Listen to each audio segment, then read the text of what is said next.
کہ اسلام جو ہے ماشاءاللہ اسپانیہ سے لے کر ازبکستان اور تاجکستان اور ہندوستان تک جا پہنچا،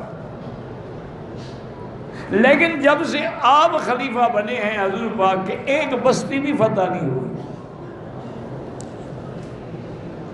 اس کی کیا وجہ ہے؟ یعنی اس نے حضرت علی پہ اعتراض کیا،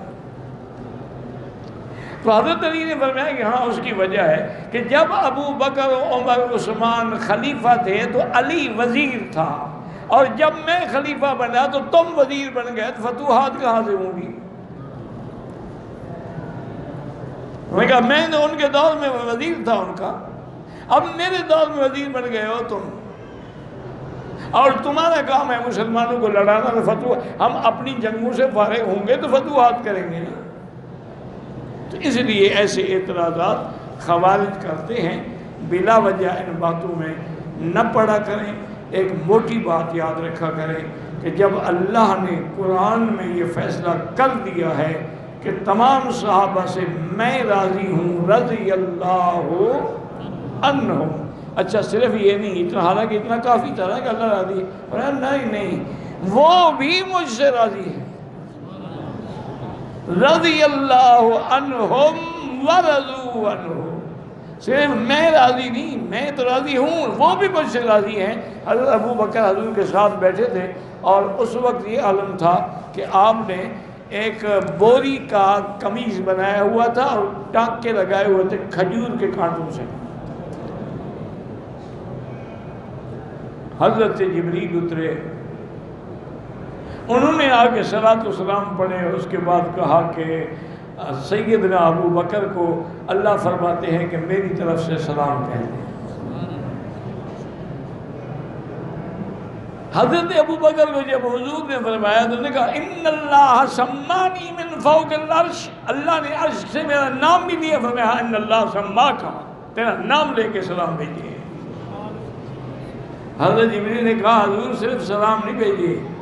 بلکہ اللہ نے سلام بھی بھیجا ہے، اور یہ بھی فرمایا ہے کہ یہ شہزادہ تھا، اپنی زندگی میں بادشاہ تھا، تاجر تھا، اب اس حال میں ہے، اس سے پوچھو کہ اس حال میں وہ اپنے رب کی قضا پہ رضا پہ راضی ہے؟ تو حضرت ابو بکر نے کہا رضی تو ربی، رضی تو ربی، رضی، یا رب میں راضی ہوں، میں راضی ہوں۔ تو اللہ نے فرمایا کہ ابو بکر اگر تم راضی ہو تو میں بھی تم پر ہمیشہ کے لیے راضی ہوں۔ تو اس لیے جب صحابہ کا مسئلہ ہے نا، یہ صحابہ کے ایک بزرگ نے بہت بڑی بات کی ہے، بہت بڑے عالم تھے، اللہ ان کی قبر پہ کروڑوں رحمتیں فرمائے۔ مولانا عبد الشکور لکھنوی رحمۃ اللہ علیہ، جو ہمارے اہل سنت کے سب سے پہلے بڑے مناظر تھے، جنہوں نے شیعہ کے خلاف مناظرے کیے، کتابیں لکھی، تو انہوں نے بڑی عجیب بات، انہوں نے کہا قیامت میں سب کے عمل تلیں گے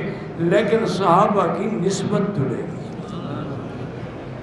یہ بڑی بات ہے، یہ سمجھنے والے سمجھ لیں گے، تیرے میرے جیسے لوگ نہیں سمجھ سکتے۔ اللہ اکبر، انہوں نے کہا کہ سب کے تو اعمال تلیں گے نا، لیکن صحابہ کی نسبت تلے گی کہ من اصحاب رسول اللہ، یہ نبی کا ساتھی ہے، بس بات ختم ہو، اس کے بعد پھر عمل کی کیا ضرورت ہے؟ کہتے ہیں جی کہ میری جو بیوی ہے دنیا میں، یہ آخرت میں بھی میرے ساتھ ہوگی، ہاں جی انشاءاللہ فکر نہ کرو، بیوی تیری ہے، اللہ انصاف کر کے کسی اور کو دے دیں گے، تو خدا کا خوف کیا کر، تمہاری بیوی ہے تمہیں ملے گی۔